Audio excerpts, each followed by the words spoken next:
Everyone, आदाब। Welcome back to my new episode. तो guys, आज सभी को मेरी तरफ से जुम्मा मुबारक। आज 9वां रमजान है और रमजान भी मुबारक। तो आज मैं आपको बता दूं, आज बुलावा आया है रामपुर से। और रामपुर से आने का मतलब, बुलावा तो कई दिनों से आ रहा था। अल्लाह का शुक्र है अल्हम्दुलिल्लाह कि जहाँ मेरा घर है, मेरे वालिद साहब का पक्के पुल, वहाँ के जब लोगों को पता चल रहा है कि वो बच्चा इतना फाइट कर रहा है अपनों से। और पहली बात, वहाँ के लोगों को, बहुत कम लोगों को पता है, और जिनको भी पता है इंशाल्लाह धीरे धीरे पूरे पक्के पुल को धीरे धीरे पता चल जाएगा, रामपुर एज ए पक्का पुल। तो वहाँ के लोगों को जब पता चला तो आंटी ने मुझे इनवाइट किया है कि बेटा आप हमारे घर आए, तारी में हमारी फैमिली के साथ। और आपके भले परिवार वाले नहीं बुला रहे, हम तो आपको बुला रहे, आप आइए हमारे घर और अफ्तारी करिए। तो बस मैं रेडी हो गया हूँ गाइस। तो सोचा, दरअसल बुलाया तो उन्होंने काफी समय से पहले था मुझे। मैंने दिन जो रखा है जुमे का रखा है, और जुमे का मेरा दिन रखने की वजह है कि मैंने कहा यार रामपुर तो जा रहा हूँ मैं, और कहीं ना कहीं अपने वालिद साहब की कब्र पे भी दुआ करूँगा मैं। जुमे का दिन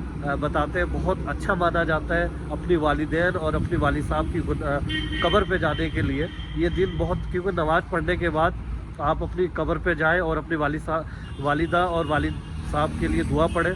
तो मैंने इसलिए जुमे का दिन रखा। दूसरी बात यह है गाइज, आज चलिए बड़ा दिल खुश हुआ कि कम से कम 5-6 घर छोड़ के है उनका घर। और आज भले दादी फुप्पी के यहाँ नहीं हूँ, अपने घर आने वाले टाइम में जैसे ही कोर्ट का जजमेंट आएगा इंशाल्लाह मैं अपनी दादी के साथ रहूँगा और ब्लॉग आपके सामने रू कर दूंगा। अपनी दादी के साथ भी इंशाल्लाह एक दिन ब्लॉग बनाऊंगा मैं आपको, जिस दिन मुकम्मल तरीके से मैं पहुंच जाऊंगा अपने घर, वालिद साहब और पुश्तैनी घर पे। बड़ी खुशी की बात है कि आज लोगों ने इतना प्यार दिखाया और अपने घर के लिए, इस्तकबाल के लिए, भाई घर के दरवाजे खोल दिए मेरे लिए। कह रहे मायूस मत हो और इंशाल्लाह आपको इंसाफ मिलेगा। आप कम से कम हमारे साथ आओ और इस रोज़े में, इस रमज़ान में, और हमारे साथ अफ्तार। तो चलिए गाइस, चलते हैं फिर रामपुर। और एक काम और था मेरा, आपने पिछली वीडियो देखी होगी मेरी, जिसमें मैंने अंगूठी के बारे में दिखाया था। एक मेरे दोस्त है माँ, उनसे पेमेंट तो पूरी आ गई है गाइज। उन्होंने एक ऑर्डर और कर दिया है। माशाल्लाह उनको अंगूठियाँ बहुत पसंद आई और कह रहे भाई इसका आउटफिट बहुत बढ़िया लगा, और एक ऑर्डर और कर दिया। उनसे भी मिलते हैं फिर नेक्स्ट ऑर्डर के लिए, कौन सी अंगूठी और उसका साइज़ क्या रहेगा, और फिर उनसे कुछ ड्राई फ्रूट लेते हैं। तो चलिए गाइस, तो निकलते हैं रामपुर, और रास्ते में हम पढ़ लेते हैं जुमा। और जुमा रास्ते में पढ़ना, सफ़र में पढ़ना बहुत सवाब है। तो निकलते हैं फिर फटाफट रामपुर, मिलते हैं फिर आंटी के यहाँ अफ्तारी में। पापा की कवर के लिए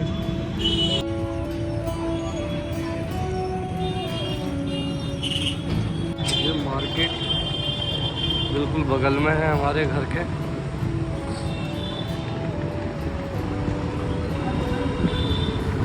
यहाँ से गाइस फूल लेने थे, मैंने फूल ले लिए हैं पापा के लिए, मतलब पापा की कब्र के लिए। और अब चलते हैं सीधा कब्रिस्तान।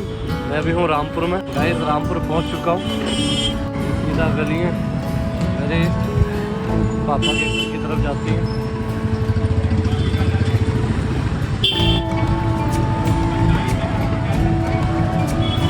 भीड़ देख सकते हो आप।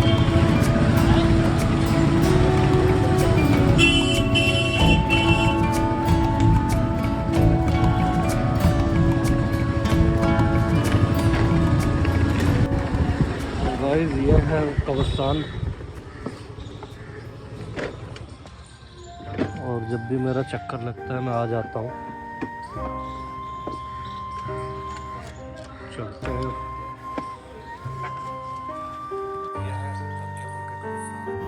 असली घर हमारा ये है गाइस, जो जेन्युइन घर है। इस घर की कोई तैयारी नहीं कर रहा है, हर कोई एक दूसरे का हक मार रहा है, किसी के पैसे खा रहा है, किसी का कुछ कर रहा है, किसी को आखिरत की नहीं पता है। और जिसे नहीं पता है वो एक बार कब्रिस्तान ज़रूर आके देखे, अपने बड़े बुजुर्गों की कब्रों पे। गाइस, मैं जब भी यहाँ आता हूँ तो बहुत नर्वस सा हो जाता हूँ अपने पापा की कब्र को देखने और उनकी ज़ियारत करने के लिए।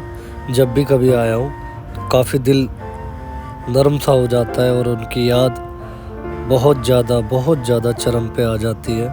ये मेरे वालिद साहब, मेरे दादाजी, मेरे फूफा जी, एक तरीके से पूरे कुनबे की पूरी कब्रें हैं इधर। और आज मैं सभी के लिए दुआ करता हूँ, और ये सभी कब्रों पे मैंने फूल रख दिए हैं।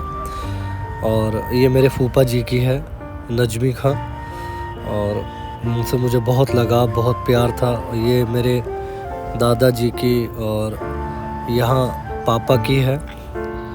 खैर गाइस, मैं अब उनके लिए दुआ कर लेता हूँ अल्लाह ताला के हुक्म से, अल्लाह की वारगाह में। अब चलते हैं आंटी के घर, बिल्कुल बगल में है हमारे घर के।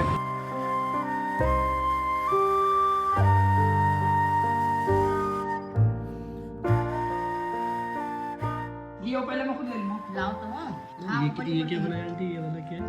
ये दही है। तो गाइस, मैं निकल चुका हूँ वहाँ से, रामपुर से, और काफ़ी रात हो गई, अब लगभग 8:30 हो गए गाइस। अभी पहुँच रहा हूँ अपने कमरे पे, और ये कुछ रात का नज़ारा। भाई बहुत मज़ा आया, बहुत ज़्यादा। आंटी के इतना प्यार दिया उन्होंने, दिल से thank you so much aunty ji. और मैंने अल्लाह से बहुत दुआएं करी हैं आपके लिए, आपके बच्चों के लिए, आपके घर के लिए। अल्लाह आपको खूब दे। इस अतीम को आपने खिलाया और इस अतीम को अपने घर बुलाया और इतनी मेहमान नवाजी दी।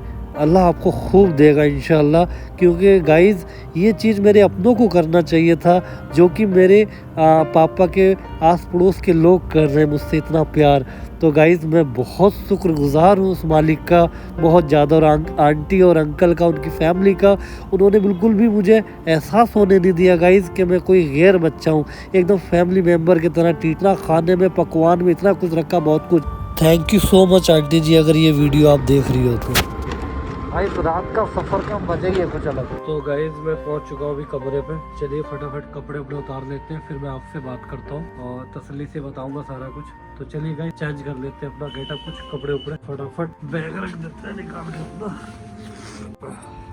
चलिए मिलते हैं अभी थोड़ी देर में गाइज। तो गाइज, मेरी बिगड़ चुकी है हालत, आज बड़ी ख़राब हो गई हालत गाइज। बताए क्या हुआ? जुकाम। मुझे सबसे ज़्यादा भयंकर से भयंकर जो होता है वो जुकाम होता है, नज़ला। फिर ये सब सिस्टम एकदम, आँखों में आंसू आना और इधर से सब पानी पानी निकलना। सबसे ज़्यादा फैमिली में सबसे ज़्यादा भयंकर मुझे जुकाम होता है गाइस। चलिए किचन का ताला खोल लेते हैं। और आपको बता दूँ यार, मैं दूध वाले भैया का फ़ोन आया, कह रहे भैया आप दूध लेने नहीं आए। तो मैंने उनको बोला भैया मैं भूल गया था, थोड़ा सा लगा रहा ना सुबह इधर उधर सब, मैंने कहा जाना था रामपुर। तो खैर चलिए गाइस, चलते हैं फटाफट दूध लेके आते हैं पहले, उसके बाद तसल्ली से बैठ के बात करेंगे। भैया लोगों ने मेरे लिए दूध रखा हुआ है अभी तक, तो मैं ले आता हूँ दूध भाई लोगों के घर से। गाइस, इतनी हालत डाउन हो चुकी है ना बहुत ज़्यादा, ये आंखों से ना आंसू बहुत सारे आने लगते हैं मुझे, और ये बहुत सारी दिक्कतें हो जाती हैं जब मुझे नज़ला सा होता है, जुकाम सा होता है बहुत ज़्यादा। अभी जा रहा हूँ दूध लेने। दरअसल क्या हुआ आजकल, ऐसे तो सुबह इन द मॉर्निंग का है मेरा दूध का 8 बजे का, बट मैं सुबह भूल गया। 10 बजे खड़ा हुआ सो के, सहरी उरी खा के सो गया था नमाज वमाज पढ़ने के बाद, और फिर आँख खुली 10 बजे, फिर तैयार होने के बाद फिर गया। तो ये सारा रूटीन रहा। अभी देख सकते हो हालत, जुकाम बहुत ज़्यादा लगी हुई है यार। तो भैया ये है देखो हाईवे, यार हाईवे तो चलता ही रहता है गाइस, ये कभी रुकने का नाम ही नहीं लेता यार, बहुत चलता है। पता नहीं कितनी सवारियां हो गई हैं यार, जैसे जैसे लोग बढ़ रहे हैं ना, जनसंख्या बढ़ रही है, उसी हिसाब से ट्रैफिक इतना बढ़ चुका है बहुत ज़्यादा। खैर ये तो होना ही है। अभी थोड़ा सा पहुँचाऊँ तो आराम आया है। अभी क्या करूँगा, अभी गरम चाय, मतलब विदाउट दूध वाली, आपको तो पता ही है मैं पीता नहीं हूँ दूध वाली, या तो निकाली दूध पियो वो बेटर है। अभी अदरक वाली चाय बनाऊंगा, लेमन टी या फिर ब्लैक टी, और गुड़ वाली चाय। तो अदरक डाल के, काली मिर्च वगैरह सब, और हो सकता है थोड़ी सी भाप लूँ, उससे आराम मिलेगा। मुझे लग रहा है ठंड लग गई है गाइस, जरा सा इन द मॉर्निंग बजू बनाना और ये सब ना। अभी क्या हो रहा है हमारे यहाँ उत्तराखंड में, थोड़ा मौसम ऐसा हो रहा है कच्चा पक्का बोले तो यही थोड़ा सा मौसम यार, कोई डोगी उगी ना हो, मतलब कच्चा पक्का आधा, कभी ठंड कभी गर्मी। दिन में तो धूप निकल जा रही है बहुत, बस यार डोगी का डर है, कोई डोगी उगी ना खुला हो, तो डोगी का डर है यार। भैया यार सो गए होंगे, फोन आया था इनका। भैया चले गए? अरे सुबह बस मत पूछो भैया, सुबह ही निकल गया था मैं। लेके जाते तो? अरे बिल्कुल ध्यान नहीं उतर गया यार, बिल्कुल पता ही नहीं चला एकदम से। कल भी शाम को नहीं लेके यार गाइस बिल्कुल पता नहीं चला। चलिए गाइस, दूध ले लिया हमने।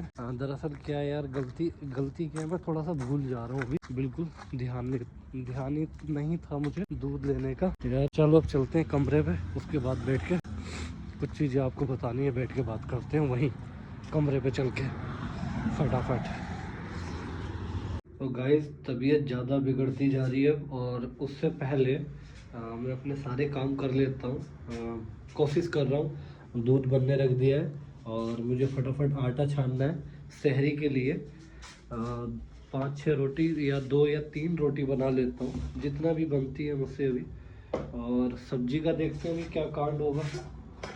तो चलिए गाइस फटाफट आटा हम छान लेते हैं। खैर आटा तो नहीं छानूंगा मैं, सॉरी, बट मैं ऐसे ही बना लेता हूँ।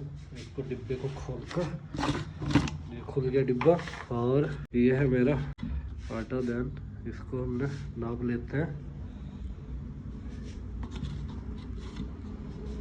कम से कम बस 3 से 4 रोटी बन जाए बहुत है।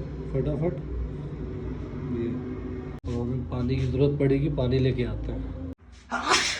गाइस बहुत ज़्यादा तबीयत ख़राब हो गई है, बहुत ज़्यादा छींकी, ठंड लग गई है गाइस। तो चलिए अभी मैंने बना लिया है आटा, फटाफट गूंद लिया, रेडी हो गया, तवा चढ़ा दिया है और फटाफट हम चपाती बना लेते हैं। इसको मैंने साफ कर लिया है गाइस। अब रोटी रह गई है, रोटी हमारा तवा हो चुका है। चलिए मिलते हैं फिर अभी रोटी बनाने के बाद।